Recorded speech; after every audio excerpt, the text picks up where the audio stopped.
infusion of positive energy into the lives of single Latter-day Saints everywhere. This is Joy in the Journey Radio. Hey peeps, Lance, your host for Joy in the Journey Radio here, and I'm here at the DC Temple, as you can see here. Wonderful looking building there. I'm going to be attending conference today in the visitor center across the way here. So, a little windy, let's go inside and see what we got here.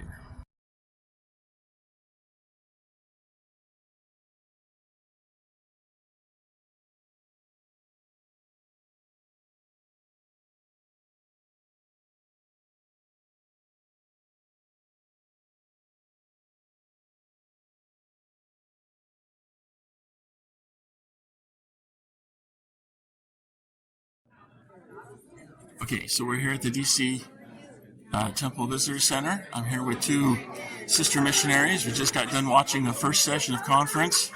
Sisters, tell us who you are and where you're from, and what impressions did you have of the first session? Okay, I'm Sister Bluth. I'm from Arizona, and this conference was so special to me. I loved the power of prayer that was talked about, and the power of covenants. I can apply it now as a missionary to my life, just praying every day for the help of Christ as I try to help others, and then also just like for my future after I'm a missionary, how I can help my family and like my future kids. So I loved the power of prayer and covenants. That seemed to be a really interesting theme. They go back to the temple time and time again, which I thought was kind of cool since we're actually here on the temple site. I'm Sister Rao. I'm from Idaho, and something that really stood out to me is how simple all of the talks were. They were all like very focused on one subject, and I felt like they very much simplified like prayer or focusing on your testimony and covenants. And I thought it was cool how the more like we get into the future, they focus a lot on temples and covenants and how those can bring us like power and comfort in our lives. So I think that was something that really stood out to me. You know, I think that part of the reason why it seemed to be more simple is because they were like really personal. Yeah. Like you hear them like talk about a lot of like personal stories. Yeah. You know, and it started out with Elder Holland, who it was great to see him again in conference because he's like, it's what I call the Babe Ruth of conference, because when he gets up, he's always going to hit a home run. You know, it's going to be great. And it was. I mean, it was just fantastic. And I really liked how he just got really personal. And it just described how what we do is not just some rote routine that we go through, that it has real power if we just take it into our hearts and lives. Yeah. So, was there any particular talk that particularly impressed you? I think for me, the testimony one, I can't even remember the name of the elder that gave it, but he just talked about, like, you know, we're not all going to have a Joseph Smith experience where we're going to have a pillar of light appear to, you know, God and Jesus Christ appear to us and tell us that this is true and that this is the gospel that we need to live. I think that's something that I've really had to come to know in my life, and especially on my mission, that testimony often comes through like little things, like little rays of light in our lives and little testimonies that God shows to us that this is true and that what we know is true and that, that we know this is true and He's just showing it to us through little moments instead of like one big huge revelation. So I think that really like helped me and something that I'll take out of it and like focus on moving forward. Yeah, I thought that was a really good talk too. And I understand what you're saying. It's like they have so many 70s now. You can't keep track of them all. Yeah. It's like, I don't know who these people are anymore, Yeah. But I really appreciated his message because it made me reflect about, like, the way God speaks to a lot of people, it's different. Like, parents who have different children, the children come from the same parents, but you have to talk to them differently. Yeah. And I think God is the same way with each of us. He talks to us in the way that's best for us. But there's this overarching theme that the elder was getting to, is that it's often in the little things that he communicates to us on a day-by-day basis. And just to be more mindful of that can make us more grateful and appreciative of that relationship that our Heavenly Father wants to have with us. For me, I really liked Irons because He talked about how there was like a very big, scary situation with his family, and he was still calm and like at peace with it. Because when we trust in the Lord, everything will work out the way it needs to be. And I just love that because there's so many anxieties of the world that just attack us, and when we trust in the Lord and keep our covenants, we don't need to worry about any of that because it's all in His hands. And so I loved that story. Yeah, and that was a good story too, because if you think about like being in the moment, like back in the 70s before we had cell phones, it's like their children are not that far away from them geographically, and yet they couldn't reach out to them. They couldn't contact and find out what was going on. I mean, the worry and anxiety they must have went through, during that ordeal must have been intense. And yet, that theme, like you were saying, of trusting in the Lord and making sure that we put our faith in Him, I think is really important to pull us through those moments. So, anything else you'd like to share? I just love the gospel and Jesus Christ and all the testimonies that are shared at General Conference. It just confirms to me that this is all true. And yeah. I know that the prophets are called of God and that they receive modern revelation for everyone specifically, and that everyone can get something that they need to hear out of it. Yeah, that's all that I would say with you. Great. Thank you, sisters, for sharing your impressions. Look forward to more conference here coming up.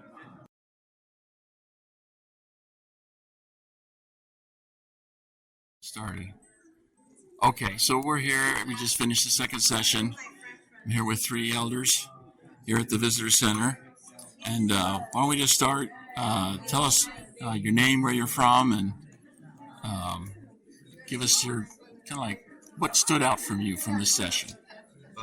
So I'm Elder Summers. I'm from Rigby, Idaho, and Oh, General sweet. Conference. I think they've really been emphasizing assistance to the temple, but also personal prayer.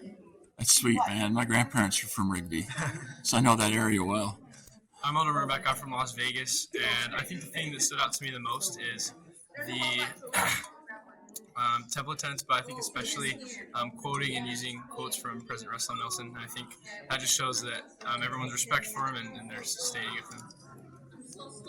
And I'm Elder Hemstreet. I'm from Utah, and I've really loved the conference and hearing the testimonies of the brethren, and it's been a huge testimony builder knowing that their confidence in the gospel and the changes that it can bring in life. Yeah. What have you noticed, like comparing like the first session and the second session? The second session, a lot of the talks that the brethren gave were, a couple of them were super focused on their personal experiences with the gospel, and that was really nice to see, knowing that even apostles have, struggles. They're people too, right? Yeah, they're people too, and helps us understand how the gospel can change someone's life, even though the calling that they might have. Yeah. It's really good. I think from the first to the second, I think I really saw, from the first it was a really big emphasis on prayer, and I think the second was talking more about spiritual experiences. I think there's just a difference in how to start to gain spiritual experiences through prayer, and then how to recognize those things in the second. Yeah. And I think there was a talk in the first session that talked about how all these spiritual experiences are like little rays of light, and they all combine one day into a big pillar of light, like the first conference. And then I think the second sessions talked about personal experiences that are kind of like those little rays of light. Yeah. I kind of like that. It's like you go back to that image of like the different rays of light, and how they collect together through the individual experiences that we have through mortality. It kind of helps us with one of the themes I sense in the second session is they talk more about trials, and how the best way to get through the trial is to get closer to God. Yeah, nobody's immune to trials. Even if you're rich, if you're poor, if you're white, black, no important here. Yeah, and that kind of ties in with what Elder Cook was saying there at the end. It's like everybody's got this, but everybody has the same access to our Heavenly Father and His aid. So anything else that stood out to you, gentlemen, you'd like to share with us? We're excited to watch 2 more sessions. Yeah, we're excited for great. Sunday. Yeah. So you're not watching the 3rd session? Oh, we will. Oh, we will be. Oh, yeah. At the There's apartment. 3 more. Yeah. Oh yeah, but you're not gonna do it here. No. No. You're gonna be more comfortable. Yeah. Yeah. Yeah, I know those theater seats are a pain to sit in, right? Yeah. Okay. Well, thank you, elders. Yeah. Thank I you. appreciate it. So I'll be thinking of you in your comfortable seats while watching the 3rd session. Yeah. So.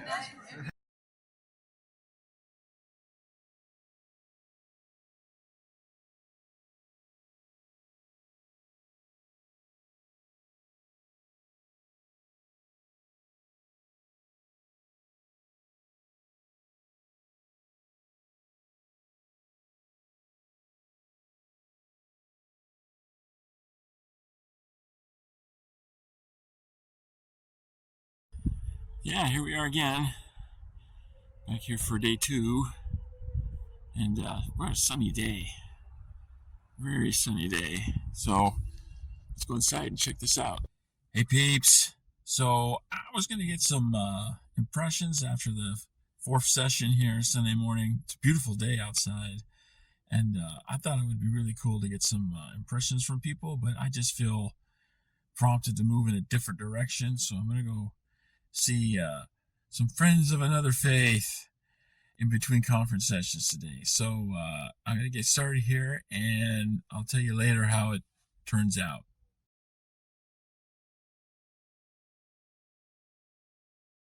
Well, there it is, peeps. We just got done watching the last session of conference. Really excited about the prophet's message, and I just the announcements that they were made for more temples. I just cannot simply believe that it's just they just keep coming out, like 15 this last conference, and were announced, and I'm still trying to wrap my head around the Cincinnati temple, because I was actually born not far from Cincinnati, and that's the area where a lot of my mother's side of the family's from. So really exciting news to hear that. But it seemed to be like consistent with the prophet's message that we've got the temple being like a theme for the conference. There's so much that they're said about going to the temple, involving ourselves with the temple, the connections we have with the temple. It's just connected with the prophet's message of we need to be in the temple more frequently. So definitely something that I'm going to be doing for the rest of the day-to-days. Well, not all the rest of the day, but certainly one of the things I'm going to do for the day is done is give some more thought to how I can redouble my efforts to be more involved with the temple and to attend more regularly. And I was already like attending more or less every week, not every single week, but now I got to be more.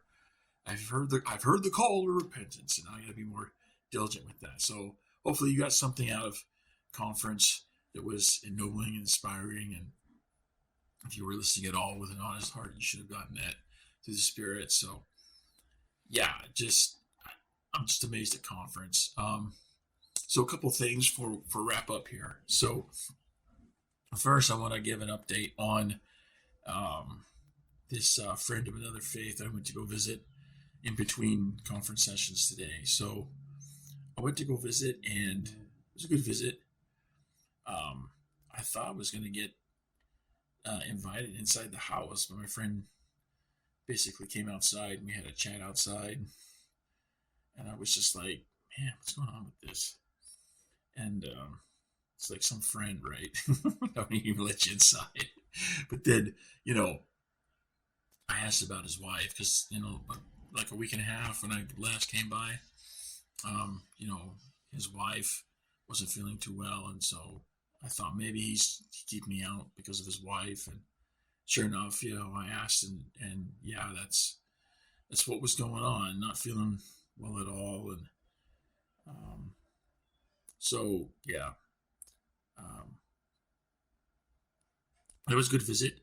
You know, planting some more seeds and get going with that. So the last thing I wanted to share with everyone, you know, I actually attended music and the spoken word.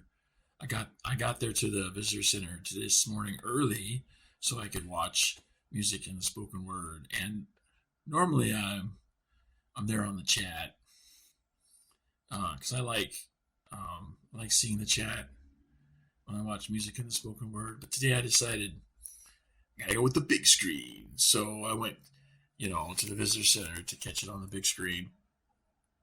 I had to forego the chat, but you know, as I was thinking about how everything has just kind of come out with this conference, how I really intended, like at the start of the year, I intended this weekend to be like a huge watch party for the JJ Thrive Zone. And of course, you know, that didn't pan out. But I was thinking about that this morning while watching music and the spoken word, and the thought came to me that maybe the course I need to take is different. Maybe what I need to do is take a different route. And instead of having, and I'm kind of torn on this right now because I don't know if I'm going to go this way or not, because I could see benefits with the direction I originally set, and I could see some real benefits with this new direction, which is instead of having a conference watch party that you host online, why don't you just go to the visitor center at the DC Temple and have your watch party there in person? Certainly, there's going to be benefits to going either way. The big benefit to going online is it's more inclusive of people who don't live in the DC area. But, you know, the benefits of being in person, whereas, you know, pretty much everything else that we're doing is online. And so to have something that we actually do in person to connect in the real world, I can see benefit in that as well. So not too sure right now which direction I'm going to go in, but I'm certainly going to give this new direction some thought and consideration. So, you know, stay tuned. Maybe 6 months from now, you'll be wanting to make plans to just show up and view conference in DC. I really felt this weekend like actually physically going, because it took me an hour just to drive in to the visitor center from where I now live. So I felt like actually going the distance, you know, making that travel, and it's like a journey, you know, a pilgrimage, if you will. And it just gave it a different feel. It gave conference a different feel because I had to actually travel some distance to actually get there. It made it that much more meaningful for me this time around. So, not sure about what's going to happen 6 months from now. Again, like I said, I've got two different options in front of me, and I'm going to be considering them. Your input, of course, is more than welcome. So if you want to make a comment, you know, leave it down below, or, you know, go to jointhejrradio.com, and there on the contact page, you know, fill out a contact form. Let us know your preference. Either way, let us know what you think. You know, what would be more meaningful, and what do you think would be more beneficial, and what would be more helpful? You know, so there it is. You know, wonderful conference. Again, you know, we'll be talking more in depth about a number of these conference talks as we go forward. So yeah, stay tuned, and you know, get ready for you know, next weekend. We're gonna have another wonderful, exciting episode of Joy and Journey Radio. So stay tuned for that. And until then, this is your host reminding you there is joy to be had all along your journey. So take that joy and journey on.